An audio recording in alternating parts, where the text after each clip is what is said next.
Halo semuanya, Assalamualaikum warahmatullahi wabarakatuh. Shalom. Perkenalkan, saya Rizky Novita dan ada teman saya Natalia. Saya Natalia dan juga ada Hutapea. Valin. Nama saya Kami Sinta bertiga Felinsyah. dari kelompok 3 Bahasa Indonesia. Tujuan kami membuat video ini adalah untuk mempresentasikan mengenai materi yang sudah kami siapkan, yaitu tentang fungsi dan kedudukan bahasa Indonesia. Bahasa Indonesia adalah hasil pertumbuhan dan perkembangan bahasa Melayu yang diuraikan oleh S. Takdir Ali Syabana bahwa negeri kita yang terdiri dari beribu-ribu pulau ini harusnya mempunyai bahasa dan dialog yang begitu banyak. Pertumbuhan bahasa Melayu yang telah menjadi bahasa Indonesia dapat kita temukan dengan rumus matematika, yaitu BM tambah BD tambah BA. Faktor pendukung bahasa Melayu diterima sebagai bahasa Indonesia adalah yang pertama, luasnya pemakaian bahasa Melayu.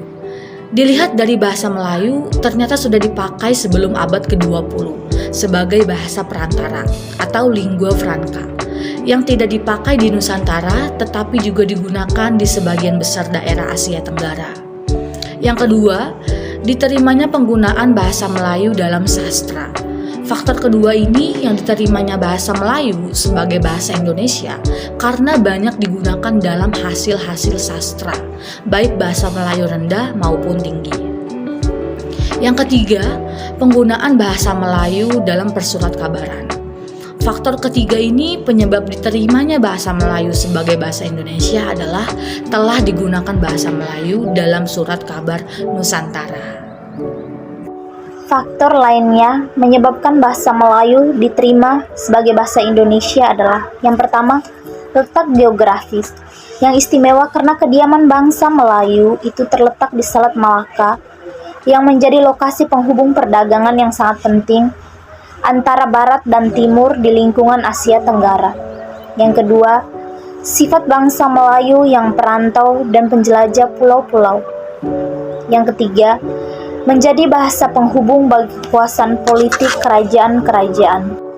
Pada zaman Sriwijaya, bahasa Melayu berfungsi sebagai yang pertama, sebagai bahasa kebudayaan, yang kedua sebagai bahasa penghubung atau lingua franca antar suku di Indonesia, yang ketiga sebagai bahasa perdagangan terutama sepanjang pantai, baik bagi suku yang ada di Indonesia maupun bagi para pedagang yang datang dari luar Indonesia.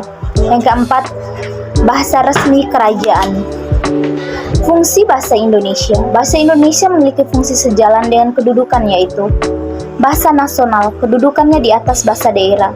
Hasil perumusan seminar politik bahasa diselenggarakan di Jakarta pada tanggal 25 sampai 28 Februari 1975 menegaskan bahwa dalam kedudukan sebagai bahasa Indonesia berfungsi sebagai satu, lambang kebanggaan.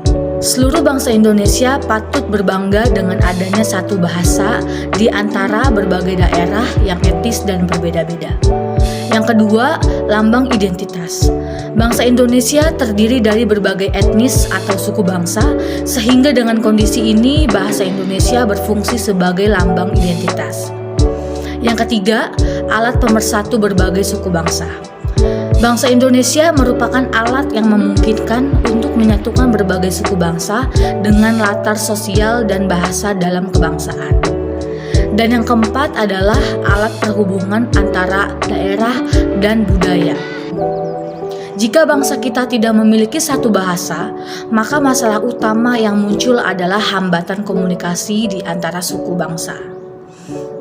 Bahasa negara atau bahasa resmi Negara Kesatuan Republik Indonesia memiliki 4 fungsi, yaitu yang pertama, bahasa resmi kenegaraan. Seluruh kegiatan kenegaraan dan penyelenggaraannya harus menggunakan bahasa Indonesia seperti kegiatan acara kenegaraan, pidato kenegaraan, dan lain sebagainya. Yang kedua, bahasa pengantar di dunia pendidikan, kegiatan belajar mengajar di dunia pendidikan baik sekolah ataupun perguruan tinggi dan menggunakan bahasa Indonesia sebagai pengantar.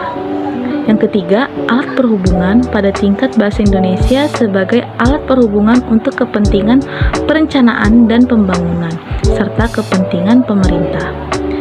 Lalu yang keempat, alat pengembangan kebudayaan dan iptek Indonesia kaya akan kebudayaan sesuai dengan sukunya, sehingga kebudayaan itu perlu dikembangkan dan dikomunikasikan kepada berbagai suku bangsa. Lalu ada kedudukan bahasa Indonesia yang pada dasarnya dibedakan atas dua yang bertolak dari sejarah pertumbuhannya, yaitu yang pertama, ada kedudukan bahasa Indonesia sebagai bahasa nasional. Kedudukan yang paling utama dari bahasa Indonesia adalah sebagai bahasa. Hal tersebut tersurat pada Ikrar Sumpah Pemuda tanggal 28 Oktober tahun 1928 yang berbunyi menjunjung tinggi bahasa persatuan bahasa Indonesia. Lalu yang kedua, kedudukan bahasa Indonesia sebagai bahasa negara.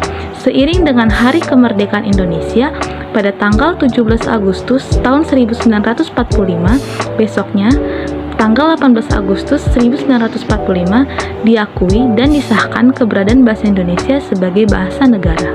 Sebelum presentasi diakhiri, kami kelompok 3 ingin menyampaikan terima kasih. Semoga materi ini berguna bagi kita semua.